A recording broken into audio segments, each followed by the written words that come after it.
What up, brawlers? Welcome back to Throwing Hands. It's been 4 weeks since you've last seen us. We went back to the Shadow Realm for a little bit. Breck, how was our time at the Shadow Realm, man? It was good. Saw Daniel in there, still in there. But it's maybe we'll get Daniel out one day for good. Yeah, I mean, I'm getting a little worried about him, the Shadow Realm, like, he hasn't gotten out of that massage chair since he entered. No. I mean, in a word, troubling. Very troubling, but this isn't a great pay-per-view card, but this is a good card, I think. It's better than 250 with Nunes and Felicia Spencer as the headliner. So It's better than that. yeah, let's be honest here, but let's hop right into it, I guess. We're going to start with the featured prelim. Bobby Green versus Rafael Physio. I think the Kazakhstani kills him. I think Green's going to die. Physio is, I can see him being a top 5 contender within the next year or two. What do you think, man? Bobby Green's gotten a little bit better over the pandemic. He fought 3 times in 2020 and he won, and then he lost his first fight in 2021. But he has not fought anybody quite as good as Physio, and this Physio guy is young. I think, what is he, like 26, 27? Yeah. He's going to be really good in the future. Like, he's going to be a top 10 guy probably as most of his career. His level of striking is insane. He's a coach at Tiger Muay Thai, I think. And like you said, I think he knocks him out brutally. This could be a fun fight. But let's head over to the main card real quick. 2 fringe top 15 guys in this bantamweight division with Sonia Dong and Casey Kenny. Shout out Casey Kenny, Throwing Hands alumnus. But these 2 guys, these guys might be ranked 16th and 17th if the rankings went to 20. So Casey Kenny, state wrestling champ, judo champ, Sonia Dong. He's just, I think he's one of the most fun fighters to watch in my opinion. He's fun. Well, what's your thoughts on this one? Yeah, this is an exciting one. I thought Casey Kenny looked good in the Dominic Cruz fight. It was obviously a step up for him. The fight was pretty close. Didn't Dominic win by split decision? Yeah. So a lot of, you could have seen it going to Casey Kenny that way, and I would like to think he's improved since then. And like you said, Sonia Dong is, electric when he fights. So I think we got like a banger in store for this one. This is going to be fun. Predictions. What do you think, Breck? I think Casey Kenny's going to use a lot of wrestling and win via decision. I'm going to go Casey Kenny by submission. He got that judo. He got that Brazilian jiu-jitsu black belt. He's a judo national champion. I think he's a state wrestling champion. So if he wants to take it to the ground, I think he has a good chance. But Sonia Dong's is a tough out. So we'll see what happens. Mm-hmm. All right, to the straw weight division. Tisha Torres versus Angela Hill. Interesting fight here. Tisha Torres won their last bout. But here's my thing with Angela Hill. She gets so close to winning every single fight. Every time. It's unbelievable. But she can't pull out the win. And I don't really understand what her problem is there. I think she won the fight back in May when she fought Claudia Gadela, I think. Gadela, yeah. Yeah, back a couple, about a year and a half ago. But Tisha Torres looked good in her last fight, man. I don't really know how else to put it. She looked very good. I can't say much more than that. But what's your thoughts on this one? And what does this kind of mean for the division? Like you said, they fought once before in 2015 with Tisha Torres winning. Both have gotten a lot better since then. And it's funny you said that because I kind of agree. It's like Angela Hill is so good, except like she loses these really close decisions. Like it seems like every other fight, I think she got into MMA later in life, so maybe, it's a little tougher for her to catch up to certain people. But this one's really tough because I like both fighters. Both love to fight. This will not be a boring fight by any means, and it's tough to call. I don't know. How do you feel about it? I don't know how I feel about it. I want Angela Hill to win. I really like Angela. She's very exciting. She's one of the most exciting fighters in the division, in my opinion. She lost a split decision to Michelle Waterson. I mean, where is she? I think I got the rankings pulled up. She is number 9. Number 9. So, I mean, Angela Hill, I mean, she's almost beating these top 10 people, you know? Yeah. I'm going Angela Hill by decision. What do you think? Yeah, I'm going to go Angela Hill by decision. I think she has to win, you know, just for her career trajectory. She needs to win this fight. It's a must win. Like if she loses from any point here on out, there's no chance she gets a title shot. No chance. Now she's 37, so it's going to be tough anyway. But if she wins this, she can build some momentum. She's on a 2-fight win streak. She can call out somebody in the top 5 after this fight. Yeah. So this is big for her. But it's exciting. It's exciting. Now this fight's a banger. Michael Chiesa versus Vicente Luque. Vicente Luque coming off a win against the former UFC welterweight champion Tyron Woodley. And Chiesa coming off a win against Neil Magny, if I'm not mistaken. Yes. Chiesa, what'd you say? Yes. Yeah, that's what we beat. Chiesa, a grappler. Vicente, he can grapple, but that dude has cinder blocks for hands. Chiesa can work his magic on the feet too. I just want to mention this before we get into the fight. How the hell did Michael Chiesa cut to lightweight? That's a good question. He's a hefty guy. He looks pretty big, you know. It's pretty amazing. So what's your thoughts on this one, man? It's gonna be fun. I don't want to sound like those fans who boo wrestlers at the events, but if Michael Chiesa's just like ground control times this guy and for a win, I'm gonna be so mad. You know, like what he did to Neil Magny was he just took him down, didn't throw much offense, just kind of held him down and won the fight. But I don't think he can do that to Luque. And I mean, Luque's 20 out of his 20 wins, I think he has like 18 finishes. Yeah. You know? So one way or another, I really like Vicente Luque in this fight. I think he's going to be able to stop takedowns. And I mean, if he goes to the ground, he trains with Gilbert Burns, so his jiu-jitsu's great. And on the feet, you got to favor Luque. He's looked so good since he lost to, Wonder Boy picked him apart on the feet like in 2019. And ever since then, he's just like his striking is improving fight by fight. And then in the Woodley fight, I mean, it showed his chin. I mean, that shot he took from Woodley right before he landed his big shot to finish. Woodley wobbled him. Yeah, Woodley wobbled him, and he just recovered like in 10 seconds. So that was pretty amazing. You make a good point. If Michael Chiesa just mauls this guy, I'm going to be so angry. Because I want to see Luque Usman. Oh, that'd be so fun to watch. I think he's like the dark horse of the division. No one talks about him. He's super talented, and every fight he looks a little bit better. So, yeah, it's all right. Predictions. I'm going Luque by knockout. What do you think? Luque, second round knockout. I can't wait. I can't wait for this fight. But this one is going to be fight of the night. I guarantee Aldo versus Munoz is going to be fight of the night.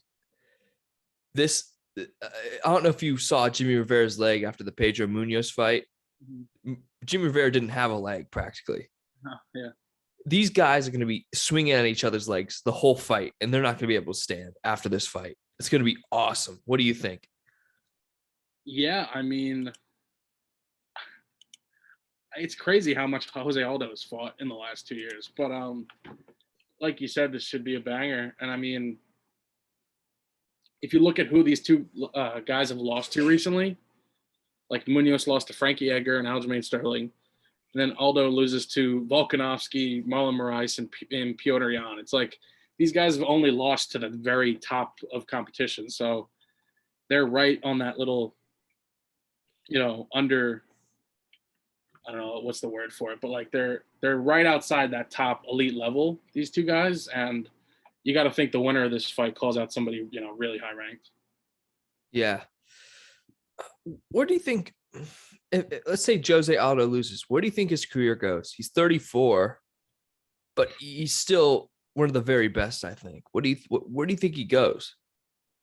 It's a good question. I don't know. I don't think he'll go back up to 45 ever. Maybe, but let's see. I mean, he's ranked 5 right now. I mean, if he wants another shot at the title, like it's very similar to the Angela Hill situation. Like he's got to win this fight. And if you're Pedro Munoz, this would be his first like super big. I mean, he did knock out Cody Garbrandt. Can't forget that. But that was brutal. But this would be huge for both guys. It's interesting. It's a fun fight. You can't, if you're an MMA fan, you can't complain about this fight. Oh, it's awesome. All right, predictions. It hurts me to say this. Pedro Munoz might be one of my favorite fighters, but I think Aldo's going to pull it off. I think it's going to be a decision. What do you think? I think as Aldo's gotten older, he's gotten smarter. And I think he's realized that a lot of the things he did in the past, a lot of people, can counter now. And I think, like you said, I think he's going to eke out a decision and just, a real veteran type performance where he just, barely edges out a win. That's what I think is going to happen, because I think in the back of his mind, he knows, he's turning 35 probably pretty soon, and this is probably his last run. Yep. All right. For the reason why we all are here, the main event of the evening, Derek, the Black Beast Lewis, fighting for the interim heavyweight championship. This might be the most pointless fight ever in all the UFC, but I'm here for it. Pointless fight. It's the most pointless belt of all time. Yeah, but I'm here for it against Cyril Gane, who's only fought in MMA for 3 years, and if he wins, he will be the second quickest to ever win a UFC title from the start of their pro career, only behind John Jones. Mm-hmm. What's your thoughts on this one, man? I've been seeing so many memes about this, and it's like Cyril Gane is clearly the better fighter. He's clearly gonna, stay at range and throw punches, and it's like, but Derek Lewis go Burr. It's like it's kind of similar to Deontay Wilder, but it's a little different in the sense that like he can set up shots differently by using leg kicks and all the things with MMA, and I have no idea how this fight's gonna go. It's crazy to me. This is such a fun fight. I mean, like we just said, the interim title belt is ridiculous, but this fight is pretty great regardless. Someone made it's the same thing with Curtis Blades. Curtis Blades is clearly the more well-rounded mixed martial artist. With that being said, martial arts don't work on Derek Lewis. Yep. I mean, there's literally highlight videos of him just getting up because he just gets up. Yeah, from being in like a Kimura or a triangle choke, and he just gets up. The most baffling athlete of all time. But I mean, it's hard not to favor Lewis in the sense that he's in his hometown. The crowd will be cheering him on, so that'll give him energy. I've been watching the embeddeds this week, and he's been doing a lot of stuff this camp that he's never done before, like in terms of recovery, like cryo freeze, like he's got like this whole team helping him. He looks really good in the videos, and it's just like one shot. As good as Gane is, one shot, dude, that connects. He's out. Yeah, and with Gane, he has to unload some combos, put you out, which is fine. I mean, he has the speed to do it. But if you watched that Curtis Blades fight with Derek Lewis was losing the whole fight. Mm-hmm. He was getting dominated. An uppercut, go Burr. Yep. Curtis Blades is dead on the ground. True. All right, Breck, what's your prediction? I want Derek Lewis to win. My heart is telling me Derek Lewis is going to win. But I just look at who Gane has beat the last 2 fights. Rosenstrike, Volkov, guys who hit really hard. And he just picked them apart on the feet. But you know what? I can't do it. Derek Lewis, 4th round, TKO. I have to. It's the only thing. If you pick otherwise, you're done. You're dead. You're dead to me, Jacob. If you pick Gane right now, Derek Lewis, hometown W. All right, here's what I'm gonna say. Ciryl Gane is a better striker, a better grappler. Yep. He's quicker. He's faster. Yep. Far more fundamental. Yep. Does just about everything better than Derek Lewis.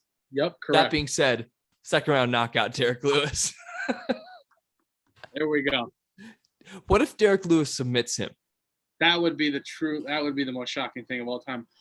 You know, that's the one way to fight Derek Lewis and Daniel. Big power punchers can obviously knock anybody out at any time.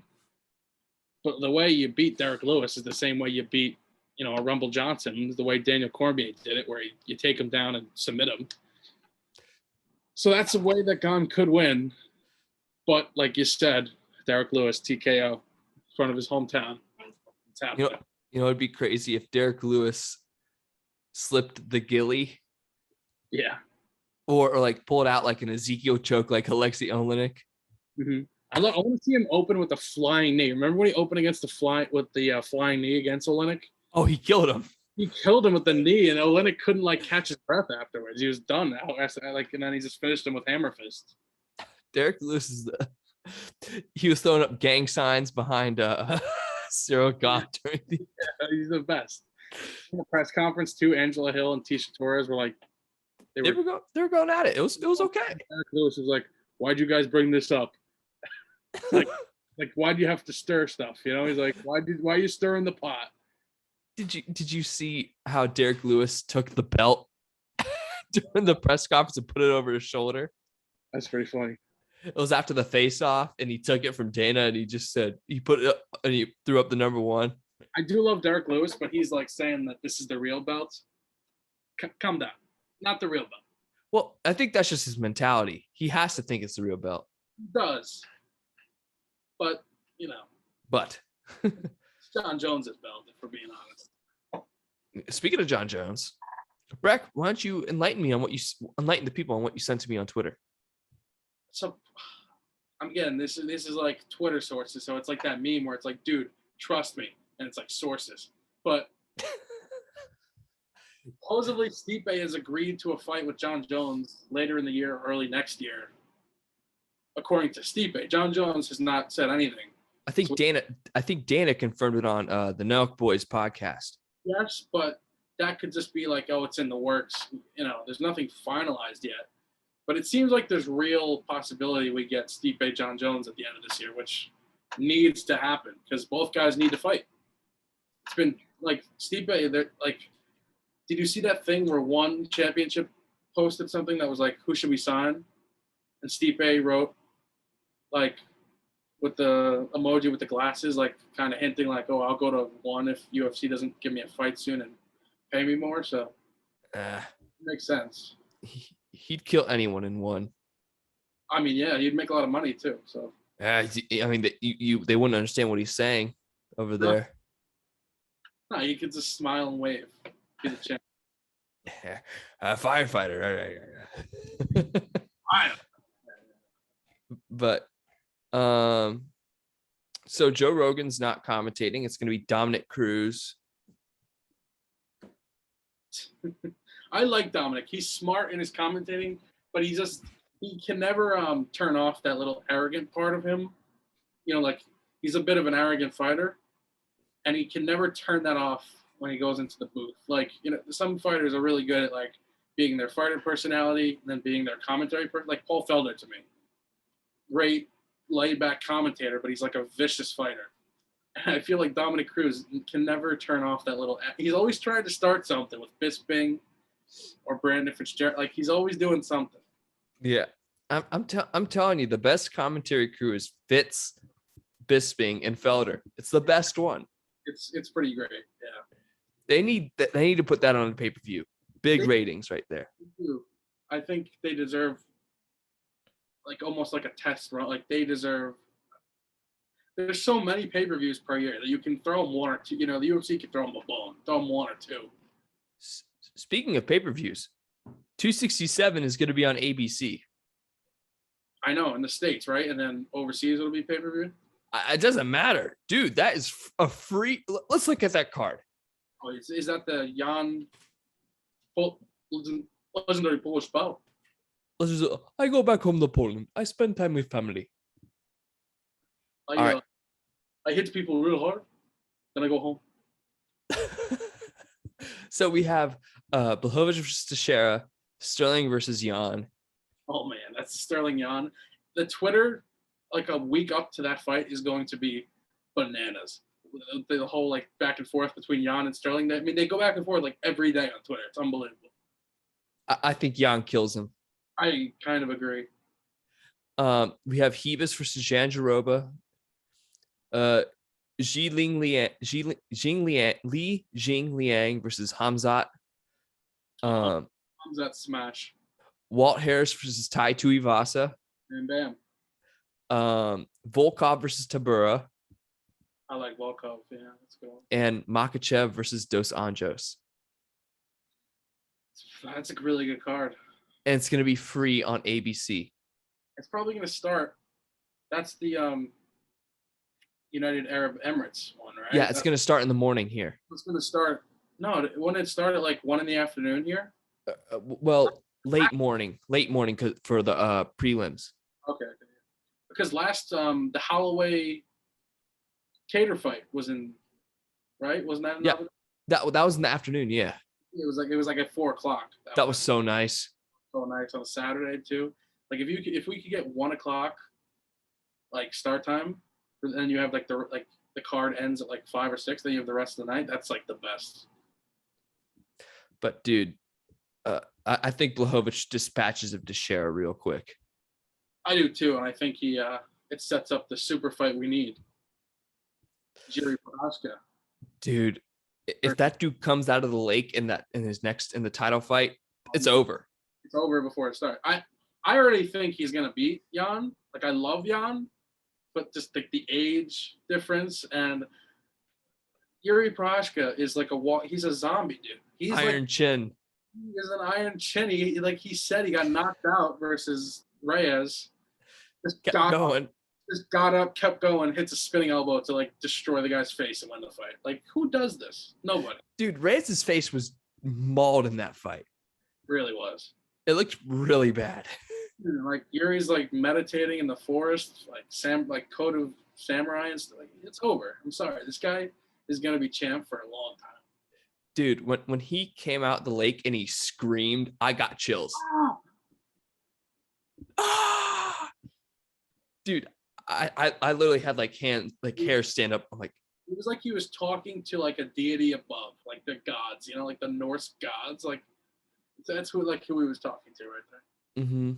And the week after is the next numbered card. Okay, say that again. I'm sorry. The week after is 268. That's the MSG one, supposedly, right? Yeah. Well, it depends because Michael Chandler doesn't want to fight on the card. Well, he better figure it out because I'm trying to go to 268. Well, he better get vaccinated. So, dude, all he has to do is do the one shot. You don't even need to do where it's the 2. You can do the 1. Get the J&J. Get the 1. And Michael Chandler, I need to see you in MSG fight Justin Gaethje. I'm gonna pay like $500 to sit in nosebleeds. I expect you to be there. Dude, so you're actually gonna try and go to that? Yeah, I'm already assembling a squad, dude, of like 5 dudes who are big in the UFC. We're trying to go. It's like the second tickets go on sale, I'm buying. That card is shaping up to be like all-time level card. Yeah, we got Rockhold versus Strickland on there as well. Yeah, that just got announced. You got Gaethje, Chandler, Usman, Colby 2. And I mean, they're just going to keep loading in unbelievable fights to that card. Dude, this is from here on out with the UFC. For the end of the year is insane. And even with 266, that's gonna be nuts.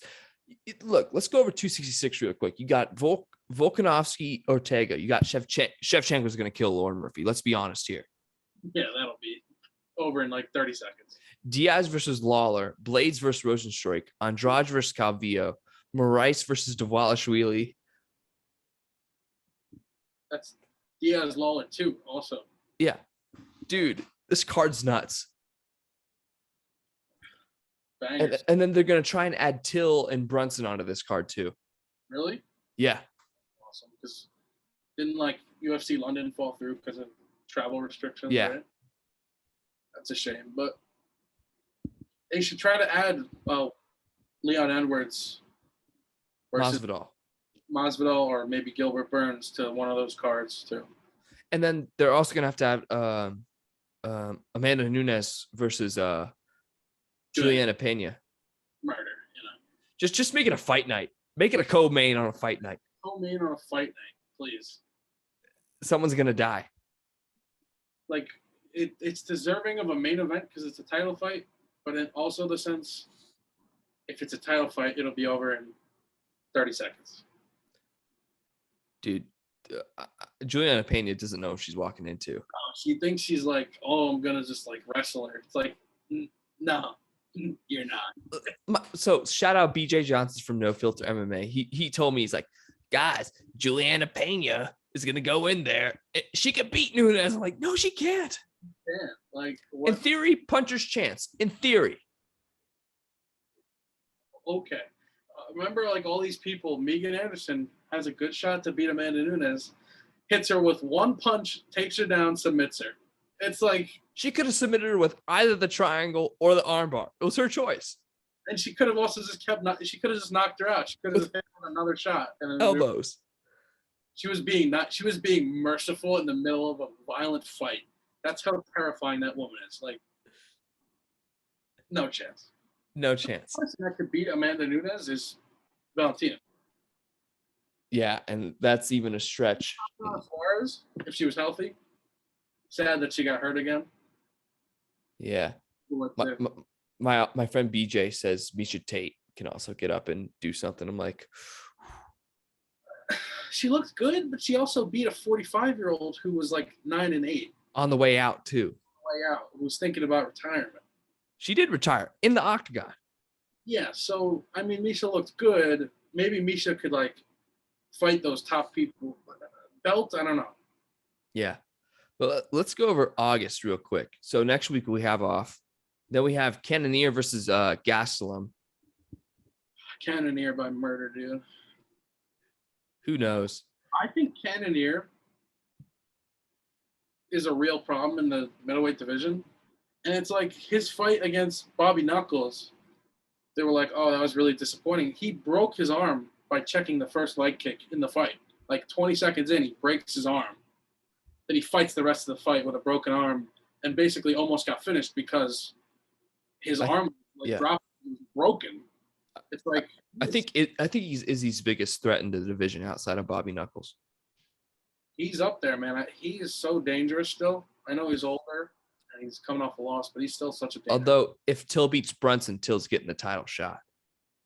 He might, yeah. Dude, that imagine the internet firestorm in that fight.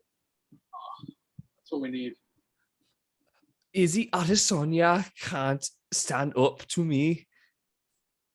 Darren Till was recently in the news for something that we won't really get into, but it was pretty entertaining follow.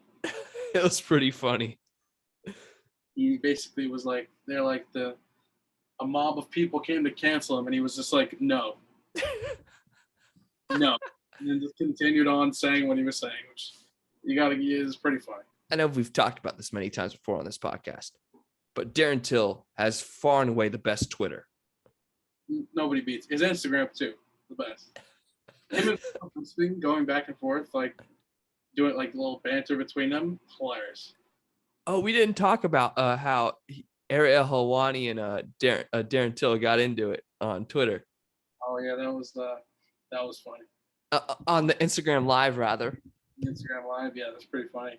You keep using that nose of yours, Eddie. He's like, can I not curse on this program? And then he just proceeds to launch like 40 curses and then just dips out the video. Then Bisping just starts cracking up. Yeah. Supposedly, he said Bisping is trying to like make a comeback fight. Did you see that? Dude, did you read the tweet? It sounded like a total troll. He said eyeing a comeback. Yeah, that's true. Who knows? I would love to see Bisping fight one more time. Against who? Jake Paul. You know what? Give him the title fight. Logan Paul. Dude, he'd kill him. Well, that's what I'm saying. I'd love to see him in those boxing. I'd love to see him fight one more time just in anything. I think Tyron kills Jake. I think so too. But like Bisping had all those surgeries after he retired. Yeah. Dude, he's bionic. Yeah. So like he's like the Terminator now. Like get him out there. I love Michael. Dude, Till Darren Till. Come on, Eddie. You got to open your keep using that nose of yours. I can't believe Darren Till's fluent in Portuguese though. That's what makes me crack up. Lived and trained in Brazil for a while, which is pretty smart. Yeah, lucha libre genius. But Darren Till's the best, man. You can't say anything. Oh, did you see the Darren Till what is it? Doppelganger in that grocery store in Liverpool. Oh, yes. And then like people were like, "Can you translate this for us, Darren? What did you say?" And then he basically like gave a little translated version of it. Pretty funny. Oh, I don't know if you saw this tweet, Breck, but Darren Till said, just had another great chat with the great Bisping there. He has decided put I in decided against making a comeback again. Would have been great to see him back out there in the spotlight in the public eye again. No worries, mate. I've always got your back and will always have my eyes on you. XX hugs.